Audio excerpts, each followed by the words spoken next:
I want to see just how well Benny adapts to 4.5. We actually haven't seen XDG play on 4.5. Of course, they weren't in the playoffs, and so they've had kind of a patch and a half in darkness there to prepare to get their strats ready that LMQ shouldn't have been able to research. Yeah, and on the same note, you know, LMQ, they were known for a really strong early game. Now this is the age of Pharaoh Flare, though, and people are going to like to be farming up. Xiao can farm mid lane just fine. He can play defensively if he has a defensive jungler that's, you know, trying to farm large camps. It's actually an interesting thought because Xiao is a player who will regularly take Wraiths and Wolves back and forth. And if No Name wants those, like he's playing Xin Zhao or Nocturne, then he's actually taxing his own team. It'll be the battle over the enemy Wraith camp. Yeah. Who can steal those away? Take the enemy ones instead and smite them out if you need. All so right. Soraka comes through, though. That's going to be grabbed for most likely Mancloud in the mid lane, but LMQ looking at their own champions. Maybe that's going to be a fair I would definitely expect Soraka to be picked on this patch for any team that even knows how to play her a little bit. She's extremely strong force in the mid lane, and that is going to give XDG a big foothold with which to work from. It's very similar to the old Renekton style where he can bully his lane early. She's extremely difficult to gank as well because she is strong in 2v2s. Well, we're going to see how this pans out, though, because I feel like the junglers are almost swapping styles a bit to this point. No Name, going for that Nocturne, going for a Pharaoh Flare type jungler. The Morgana's here for more, so they've got a safe back line. LMQ known to play very good at poke compositions. I wouldn't be surprised to see Orianna come through to have some kind of engage. But Smithy actually is going to be the one maybe going for a standard Lizard Elder. I like that you mentioned Orianna, because that was where I was going to go with. If there is a good pick against Soraka, it's Orianna. Yeah. She's actually one who can handle her in lane. All you have to do is zone with the ball, and Soraka does have to get pretty close for Star Call. So Orianna has the easiest time of anybody, I guess, versus Soraka in lane. Well, but XDG, they're very much going for a team fight composition, though. Some of their lanes are really good. Of course, they got a Kha'Zix jungle there.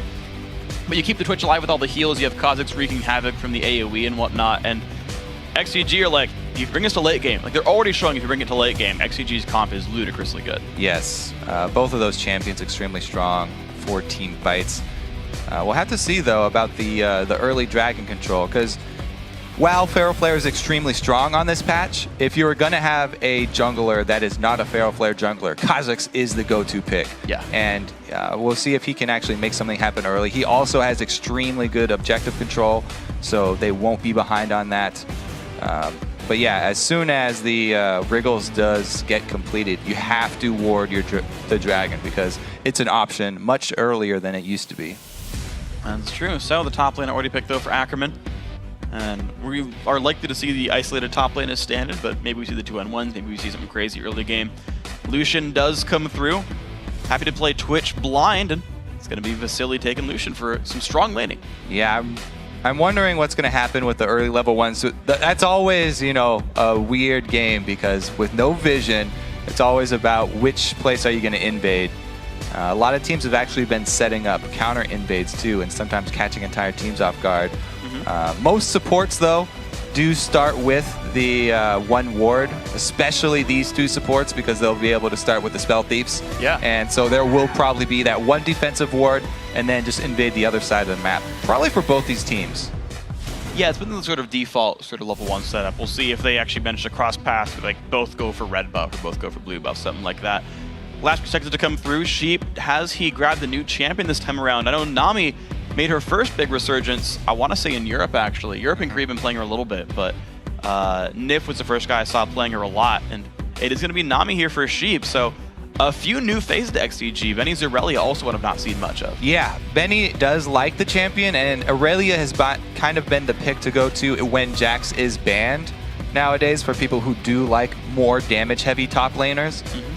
She's definitely built more towards the assassin side than towards the tank side. And it definitely has a possibility to snowball up in top lane, but with both of them having teleport, it will probably be the normal early farm. Yeah. The one advantage you can see is, I guess the weird thing is, both of their teleport stoppers are situational. Aurelia's got to be more hurt than Shyvana, and Shyvana's got to have her ulti available if they want to stop the TPs. So we'll see how that game plays out. The Orianna does come through for Xiao. no surprise there. So this gives LMQ a very well-rounded composition, but it seems like it spikes mid-game. Yeah, I really do like the composition as a whole, but also the Orianna for in lane works out just perfectly. So I think LMQ are very happy with how this champion select went. Even though they gave away Soraka, they looked like they were prepped to handle it. They seem to have a pretty good handle on this. Yeah, and I've got to say that XDG has to know that as well, though, knowing he's going to play Orianna with Italy ban. Still went for the Soraka first pick. I feel like both these teams knew these were all coming. Xiao and Orianna is not a surprise. Yeah, no, not at all. So as the players load into the game, let's check out your predictions online. According to LOLesports.com, 76% of you say that LMQ are going to come out on top of this one. But you guys can also hop into Twitter and share your real-time thoughts on what's going to win. Tweet your picks to @LOEsports and use that hashtag XDGWin or LMQWin. We will be checking in with the vote throughout the games today. And that will be like an individual game vote, by the way. So if you're like, actually, game 2 is going this way, just vote during game 2. Clear the cache, update them. Yeah, don't See worry. what the new votes are. Yeah, keep it going. Don't worry. We got you guys locked down to this one. So, all right, talking about XDG, right? It seems like there's a crazy late game focus here. Aurelia, Twitch, Kha'Zix, like it's a lot of team fighting. There's actually a lot of healing to keep those damage healers alive with Soraka, Nami, and it's like, okay, you guys do all the damage. That's the XDG comp. So, yeah, the thing, it's not just a late game team fighting team. Like this is even an early game team fighting team. So they have a very strong AoE comp here for XDG. They can take early dragon fights as well. If you get into a corridor with a Twitch and a Soraka, then that will be devastating, no matter how much AoE you guys have. So both of these teams actually have pretty good looks for those early fights. All right, and it is worth pointing out, guys, we are on 4.5 right now, so Summoner heal stacking is still fully effective. As a result, XDG are running 3 heals. Yeah. LMQ running 2 ignites, though, to help try to counteract that. Only 1 heal just on Vasily. Right. So going into Soraka, they feel like they need more of those debuffs for LMQ. And rightfully so. There's going to be 3 heals, though, that can take off the debuff. So you just have to remember when you are playing any of these healers to use your Summoner heal first before you use your actual character heal. Now, the level 1s, whichever team has Soraka, is always very confident going into any level 1 fights. That's the way we see XDG moving around so much, whereas LMQ are really just waiting in position, and they would just be looking to get the surprise advantage. Nobody wants to walk into a Soraka for a level 1 team fight. Star Call is just devastating. It might be a bit rough. Well, XDG, though, with their level 1, they got the ward down aggressively. It's going to spot LMQ's red buff. LMQ, though, still winning on the bottom side of the map. Looks like they're going to go for standard lanes right here. Or is it a late invade, though? But everyone's still on the bottom side of the map. Late invade it is. So as we said, since both of the supports spell thieves plus a ward, defensively ward, go for their invade to secure 1 buff. XDG have not seen anyone, but they can probably assume they're coming from bottom side since at least they saw Xiao come to the mid lane from that bottom side. We'll have to see if Smithy actually makes him move over to the second buff or if he continues on a normal path. I would expect him going over to the red buff right there. They've got to realize there's no one top lane right here. So LMQ initiate the lane swap. There's the duo bottom. So that's going to tell the standard level 1 jungle path, Smithy and Benny. Regular 4-0 going to come out here. The 4-0 pushes on both sides. What's interesting, though, is they're a little bit different because XDG are doing a 2 buff start, whereas LMQ is doing 1 buff and 2 little camps. I think they'll get to the turret. Looks like XDG will get to the turret faster. Yeah. Sorry, LMQ gets turret faster. This is that second wave push for LMQ, and it is quicker, and you do get a slight advantage going with this. But everybody for XDG has hit level 2 as well, so they're going to be coming in. It's just a little bit later. We'll see what pans out. Bottom lane turret already down well below half HP. Looks like LMQ's push going to start out very successful early on. The great AoE coming out as well for these guys. We'll see the minions start to follow this one. 3 minutes in, first turret goes down. Early recalls for Smithy and Benny. They want to hold the tier 2 turret. Oh, wow. They both... Okay. Yeah, well, Smithy lost his recall. Benny got only out. He got canceled there. So because they're behind, they're trying to salvage the second turret here. Sending just 1 member down, though, is not going to do anything. It's just going to be Aurelia watching the turret go down. He's wasting a whole bunch of time here. XDG are getting further and further behind. And it's no surprise that LMQ are very good at this early tower pushing game because they played in the Challenger scene where this really originated. The early 4-man push, the quote-unquote buddy system that Complexity Black like to call it. They started it very, very early, so LMQ are already adapted to this style. Well, and they're going to try to defend. Okay, there's no way. Ackerman has to recall off this one. Or, yeah, they still come out with a turret lead, though. Yeah, well, as Son of Vasily takes some turret damage, Benny is getting harassed, but he should be able to keep Inhibitor turret alive. However, that does still give LMQ a 1-turret lead here, which means 800 gold for these guys. ManCloud versus Xiao Wei Xiao. Haven't seen the mid lane much, but looks like this Orianna getting a small minion lead in this one. Yeah, he's only down an HP pot. He's up 2 CS, so pretty much equivalent. It's going to be the recall, though, from ManCloud. Doesn't lose too much for it. There's the recall from LMQ's bottom lane. We're going to have Vamp Scepter picked up for the Lucian, the AD carry there. One thing I got to point out, though, is Zuna was actually given all the CS during that push, whereas No Name's having to take some of it himself. So there is a gold lead on XDG's AD carry, if that comes into effect at some point. And they would like to get Twitch up to his Blade of the Ruin King as quickly as possible. That's when you really gain that extra threat of the Stealth Assassin. So if they can actually get him to that point, then they can start looking for those picks that they want with the roaming Twitch. We'll see how it pays off. Looks like XDG still want to push on this lane, actually. There's no wards watching any of the rotations here, but Ackerman's kind of solo defending this one. Of course, the top lane Lizard, the red buff there on LMQ side of the map, was not fully cleared. Hasn't been spotted yet, though, so it's going to take a while to respawn. Moore making his way around. Looks like this could be a 3-on-1 down here onto Benny. Yeah, and that is sort of the general consensus now, is when you do go for that second invade, leaving one small camp, because in all the moving around that you do on this new patch in the early levels of the early tower shoving game, it's a very long time before you go back to check your second camp. So by doing that, they're going to delay that red buff spawn by a very, very long time. And the funny thing is, like, LMQ could know the respawn timer, or would have known the respawn timer because of the fact that Smithy showed up in top lane. But right now, LMQ doing the Dragon on top of a ward. Benny does have teleport. Sheep is going to make their way over. The Dragon extremely low right now, still taking damage. No, they are going to back off. It didn't go down fast enough. Yeah, the early Dragons are really, really risky right now. You lose so much health, and just that much of health this early in the game will give a lot of map control back to your opponents. So it actually gives XDG some extra time here to regroup. Well, speaking of regrouping, though, Benny is trying to kind of catch up here in the top lane. He's level 4 to Ackerman being nearly 6. He's had such a rough time early game. Ackerman had a way better push, and then actually managed to defend a couple of waves there at the very end of it all. So this top lane's not going to go well for Benny. That's because XDG made that call to try and defend their secondary turret. But since Smithy didn't get to recall and he was stopped by a minion, Benny was the only one to go back, and he spent the whole time just watching a turret go down outside of experience range. Moore gets into range and waits for the flash, but does not hit. Nice dodge there, but ManCloud keeps himself safe. Does have his ulti and summoner heal available, but it's Ignite for a flash, which is a small lead there for LMQ on this one. There's a good job more waiting until the flash came out to then throw a skill shot, but ManCloud also with the juke after, so comes out even in the end.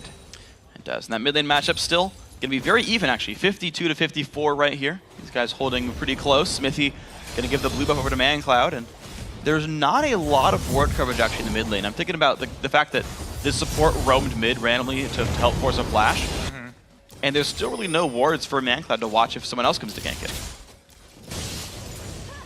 They've got pretty decent coverage on both Wraith camps. Okay, I guess the route in would be watched, just not the immediate vicinity of the lane. Yeah, I think the big story here for the mid game is that extra CS that Zuna got. So now that they have shaken down the lanes into the 2 versus 2 situations, we'll see if this XDG squad can actually punish Vasily, because he's a level down. They don't have extra items, but level 6 Nocturne already. Yeah, that's the big scary thing and here. No turret to fall back on. No turret to fall back on. All summoners up for XDG. No ulti for Moore or Vasily. You're seeing how far back Zuna and Cheap are playing. They have to know that Nocturne would be 6, and they're just playing super passive, knowing there's the threat. And the early level 6 Nocturne ultimate is actually not that long of range. So just by playing this far back, They're actually out of Nocturne's range for his ult and completely safe there. Speaking of completely safe, both mid laners just killing the minions away. The poor minions aren't safe, but the champions are. XDG actually pulls the gold actually back to within 600, so the laning phase has actually been pretty kind to these guys. The gold's actually flowing all right. It is going to be Wriggles for No Name, no surprise there. Blizzard Elder for Smithy, also standard. Neither item completed. Oh, face check into the Kazakhs. The ward comes out, Slow's not going to land. Smithy not going to find anything here, just the ward going down, binding hits. Moore gets 15 gold.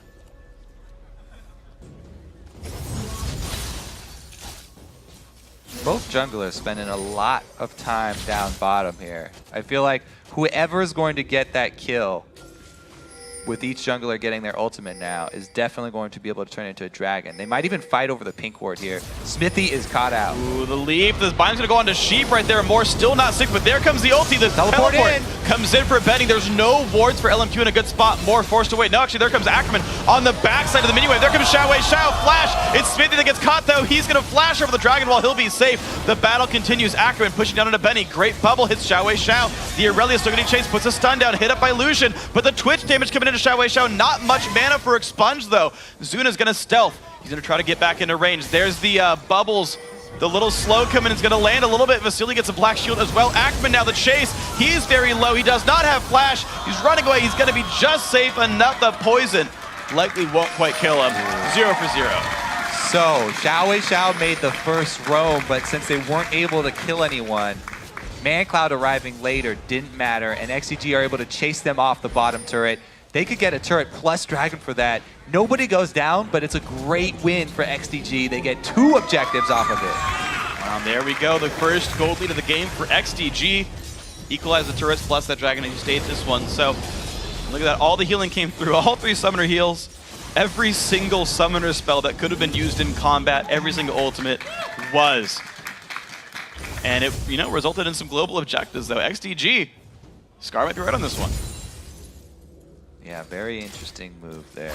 Even though Xiao Wei Xiao got the early roam, they weren't able to focus anyone down. XDG did a good job of kiting till Mandatory Cloud got down there.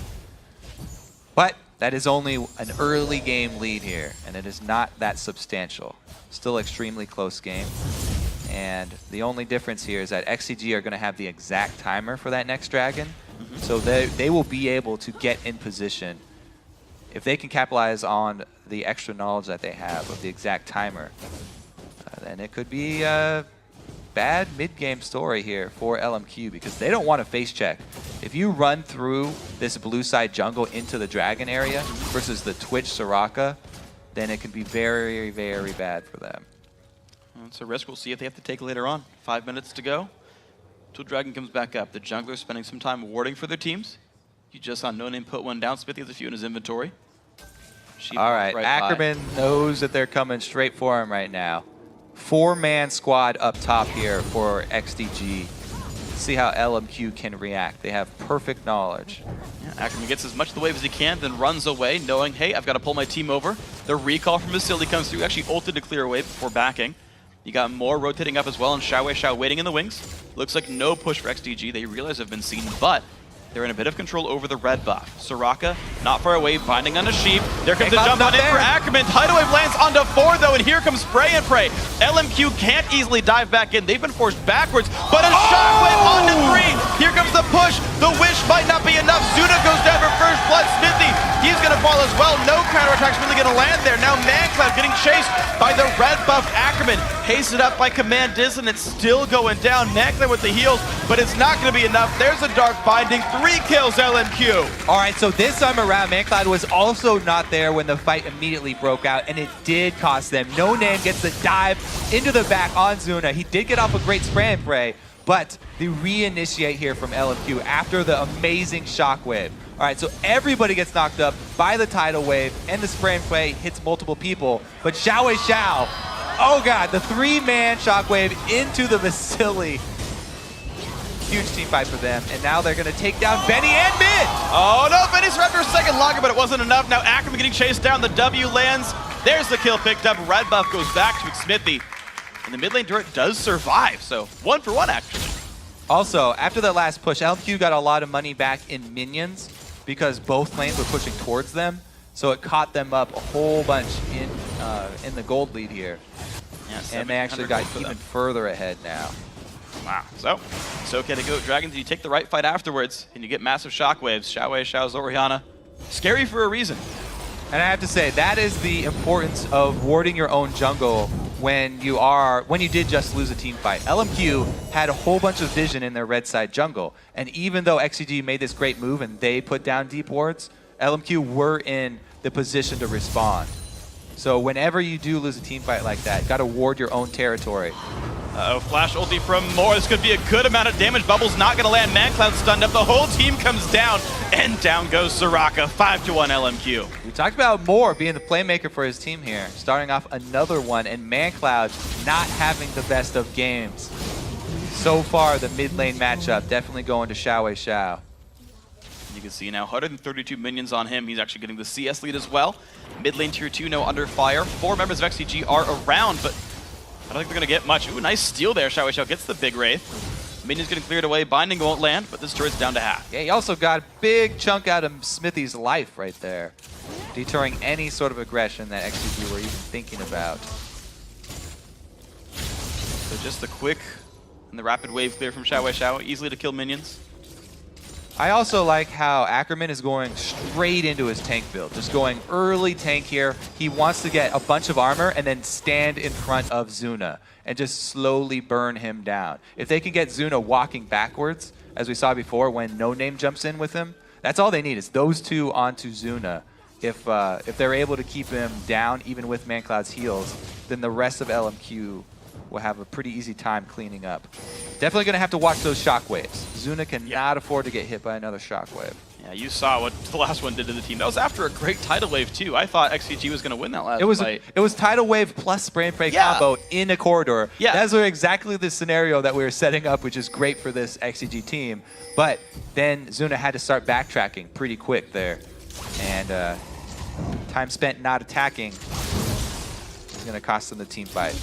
Yeah, the follow through from, and I like this by the way, it's going to be Wriggle's Lantern into, he's fine, into Ruin King Nocturne. Yeah, that's going to be the Ruin King completed there for Zuna though. That was the item threshold that we were looking for. Now with all these turrets down, there's so much area for him to sort of stealth around and ambush people. We'll see if he can actually make any plays. After losing that big team fight though, it's going to be dangerous for them. Yeah, it's really important to see how good the scattering of wards is, because at this point he's only got like 6 seconds of stealth on Twitch right here. So it's going to take him some time. Like, he can't really bypass many wards. Yeah, basically what you have to do is find somebody who's in a lane. You just go straight up your lane, because generally you'll know that there are no wards in your lane. Well, see if you can sneak up on Vasily more or anyone else. Smithy, gonna walk backwards, ward comes out. So there's that second dragon that we were looking for, and XDG are coming into position. It's going down Teleports fast. already. Smithy does not steal. It's going to go actually over to Xiaowei Xiao with the ball. Oh, I don't think Smithy got into range for his Q. Yeah, he jumped Smite W'd. Yeah. Smite was early. Yeah, a little bit early there. The unevolved jump is such a short hop. It's kind of depressing. Little baby jump. It's a skip. Not so much of a leap. So neither teleport was used though, because the dragon went down so fast. It looks like Benny will be cut off here. All of LMQ are going to get there first. Xiaowei Xiao goes to defend mid while they make this call. Wow, LMQ don't even try for it. They're going to realize that mid lane is more important than taking down a champion. The rotations come back out from Vasily and co, but is it going to be enough for XDG? 3 men strong in the mid lane, but they're about to be flanked. Zuna's got to make his way back from this one. Teleport in, they will be flanked. This is great. Nice bubble that lands on Ackerman. Some good damage goes through onto the Shyvana, but will it be enough? There's a jump back onto ManCloud. Are they going to go for a shotgun in this one? The Binding's going to get dodged. ManCloud still low on health. Tidal comes out flash, gets away from the ulti. Smithy trying to get away from this one, does get stunned up though. He's going to survive for now, but Benny falls 1 for 1 though. Big 3-man shotgun going to be a lot for that one. ManCloud falls as well. Now Zuna chased down. Only sheep alive. He falls. Everyone goes down. It's a 5 for 2 to LMQ. And LMQ now have a definitive lead. They can control anything they want on the map. They can go for Baron right now or shove up mid and get the turret. Everybody's so low and it's very early in the game, so Baron not the call here. They're going to grab the turret. Now, Ackerman with the deep teleport, even though he gets bubbled, it wasn't detrimental to their team comp. Let's see. 2 people dive towards ManCloud. I thought this was going to be bad for LMQ because they have no dives left for Zuna. However, again, Xiao comes up with an amazing shockwave. Zuna appears, and then he repositions the ball. Another 3-man shockwave into Vasily ult, and Ackerman still has the flash to get onto the back line there. So even with the Nocturne and the Shyvana ults being used early to engage on ManCloud, they still have the shockwave to rely on to get to Zuna. What I liked was that Xiao actually flash queued. It was like a short-range queue as well. Yeah. Just to make it get there quicker to lower the reaction time of XDG, to make sure they couldn't dodge the shockwave. Yeah, he has plenty of games on Orianna. He knows all the little tricks. Pretty sweet. All right, so 6,000 gold lead right here. 6.5 really. LMQ gonna grab their own red buff one more time. No name, pretty massive. Feral Flare 20 stacks right there. This is 4.5, so it's a 25 stack combined. A little bit slow, but that's his standard sort of play style. No name is very much about playing for the team. He'll farm when he has time. And people can fall into the trap of really focusing on farming their Feral Flare and be like, oh no, I'm behind. And they forget about what's actually going on in the game and reacting to the lanes as they play out. So it's not all, you don't always want to judge them by what time they get their Feral Flare. True. It's about the impact that they're having on the game. And he has been getting to Zuna and getting to ManCloud. Yep. He's 203, he's got a Ruin King, he's got Ninja Tabby. He's getting the backlines pretty nicely in this one. Interestingly enough, actually, Ruin King, or maybe just the Cutlass for the slow, is picked up here by Ackerman. So, though he started out very tanky with the Sunfire, and he's actually adding a Ruby Crystal now for probably a Spectre's Cowl. He's like, you know, I do want the CC though, so I can make sure I can chase people. All right, so XDG definitely on the defensive now. They are the ones who need to start warding up their jungle to protect their territory. If they can catch somebody out, they still have plenty of power if they can catch someone out of position. And that's how they can get back in this game, if they snag people off who are far away from the rest of the team. Here it comes. This is the tank, though. Dangerous. All right, slow's coming through. It's going to be some damage on Ackerman. The white gets taken. Ackerman walks backwards. Benny walks into 2 there. Here comes the Fear Tether. Has to flash. He's going to jump to a minion to keep himself safe. But there's a Nocturne ulti. Big damage comes through. Spell Shield is on Benny. He's going to go down in the 2-for-1. Smithy and Sheep show up to defend, but there's the rest of LMQ. Weird call there for Benny to chase, but Zuna to actually back off. I don't know. I think XDG miscommunicating right there. Different plans for both of them. They definitely had no vision, but yeah, chasing in general, kind of weird. Top lane turret now down below half HP, and Moore takes a shield. Should have back off for now, but the sight of the siege. 8 seconds till Benny respawns. No summoners or ulti on him. And here's a new minion wave. This turret likely to fall. LMQ continuing their lead now at 6 turrets. All right, that's the last of the outer turrets. XDG have definitely been boxed in pretty quick here. LMQ coming out very strong in the first game. And Scar made a pretty bold prediction too. He's like, if whoever wins the first game is going to win the entire series.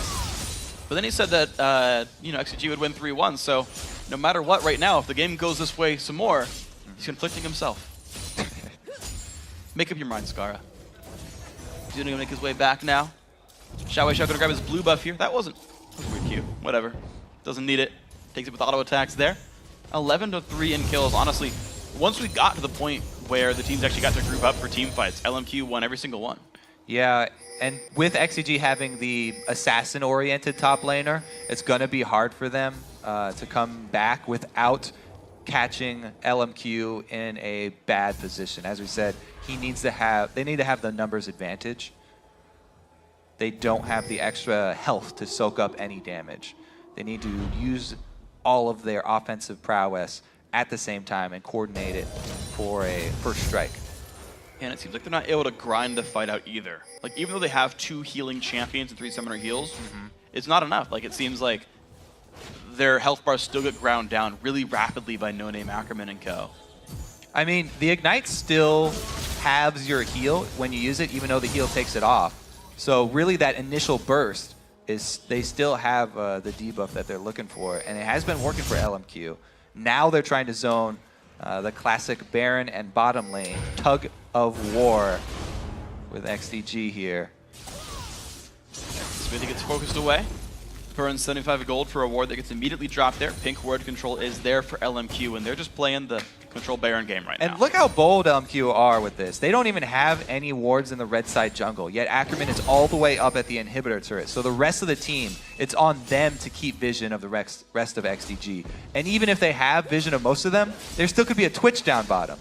Ackerman is just that confident that he can take Benny, and he's not even scared if the Twitch does come down. All right, they will get Baron for this if XDG make this move down to Dragon. And so XDG lost control enough. They're like, screw it, we'll just go for Dragon on this one. No one's even going to try to look at Baron here, so LMQ completely secure that objective. Smite comes out in a 25 minutes, 55-second Baron comes through. It will be the Dragon trade, but that doesn't mean too very much. And it's still risky. So Smithy's going to have to jump over, but Ackerman can find him. They've got vision. They trade objectives, but they're also going to lose Smithy. And he canceled Zuna's ambush. He can flash. He can flash. Oh my god.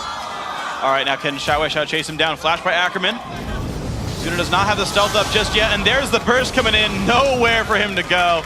That was a great move by Ackerman. He knew he was recalling there. That was beautiful. Completely outplayed right there. And they'd rather kill Zuna than kill Smithy, because now there's very low chance for XDG trying to defend. One of Twitch's best positions is inside the base at a turret where he's trying to defend and shoot people through this small corridor into the lane. But now, without that threat, LMQ just run on the turret. Well, two-man bubble, but no way to carry here. Push still coming out. Now is the ulti onto ManCloud. He's going to flash away from that one. Burns the heal on himself, plus an ignite goes through. But now bottom inhibitor under fire. Tidal wave comes across, gonna land onto 3, and there comes the engage. No name push backwards. Here comes Twitch. The battle is on. Shockwave lands onto 2. Zuna gets caught while invisible, but bubble onto Xiao. Xiao, is it gonna be enough? Forcing the flash away. 5-man LMQ running away. Smithy still around. Nice culling. Gonna drop the team back as well, and no engage for XDG. Baron regeneration really helping out LMQ here. They want to finish this inhibitor first. Hard engage from XDG. Oh, they do not pull the trigger. Find that a ManCloud gonna heal himself. Nothing else picked up. LMQ gonna get out. XDG gonna have to hold in their base and get some minions. Now, one inhibitor you can come back from, not that big a deal, but really the gold deficit is what's hurting XDG right now. They just don't have the power to fight a full-on 5v5. And they haven't been extending and taking the risks to catch anybody from LMQ off guard. They've been playing the numbers here, going with the safe exchanges. They figured the safe exchange would be like, okay, we're not going to face check Baron because somebody will die, even if we have the possibility of getting a steal. We'll rather just trade you Dragon for Baron. And yet they still lost somebody for it, getting caught out in the Dragon pit. Yeah, that was just great by LMQ to be able to collapse on that and to realize what was happening. They had the trinket ward down already. Yeah, I mean, Ackerman has just been playing with so much confidence, pushing down there in the bottom without any extra vision, and then pulling back at the right time to check for Dragon. They figured out what XDG were doing very quickly. So good stuff by these guys. And of course, Ackerman's the guy who's kind of left in the field saying, okay, look, you get all the waves into good shape. The rest of us will clear the jungle, we'll buy the items. Then we'll be ready to go now that all the waves are in the place we want them to. Looks like mid lane or top lane might be the target. Of course, bottom lane already cleared out. It's going to be XDG forced to hold that for a while. There's the engage. Looks for the mid lane. ManCloud gonna get jumped on by 2 from both sides. Black Shield comes out just to be sure. And No Name gets the kill credit now 13-3, 27 minutes in. Okay, well, that's the signal LMQ want. They're looking to end the game now, straight in the front door. And ball on Ackerman, mid lane, inhibitor turret goes down. Pink ward there just to make sure there's no Twitches working around this one. And the inhib falls as well, so 2 inhibs dead. Baron still on for about 50 seconds. And LMQ clear one more minion wave. All right, ManCloud will be back up for the defense of the double turrets, though. LMQ aren't wasting any time. They're actually just face-taking. They're trying anyway, 4v5, and XDG still aren't fighting back. Turret number 1 goes down, bubble onto 2, No Name disengages. Minions are here, but so is ManCloud. All right, here we go. This is the climactic 5v5 for XDG. LMQ say, you know what? Zuna's getting deep here. He actually got into pink ward range there. Getting zoned out by the ball. Sheep forced a flash away. That binding would have hit. Now ManCloud once again about to be locked up. Takes a bunch of pain. Beautiful shockwave. Xiao picks up 2. Smithy forced back. Zuna going to be falling down rather quickly. That's going to be game 1. 28 minutes. And LMQ are 1/3 of the way into the LCS. Yeah. Congratulations, LMQ. First game down. And I have have to say that guy right there, Xiao with the shockwaves. 2 crucial team fights. He got them on not only to Zuna. Like, it would have been a big win if he just got Zuna, but he got 3 people both times. Yeah. And Vasily was always there to add extra damage on, whether it was with his ulti or just with the W there. So they coordinated very well. Yeah. And it's so beautiful to watch a team giving away one of the OPs right now, Soraka, and having the perfect plan to deal with it. Xiao loves Orianna. Orianna's great against Soraka, so they had a great plan there.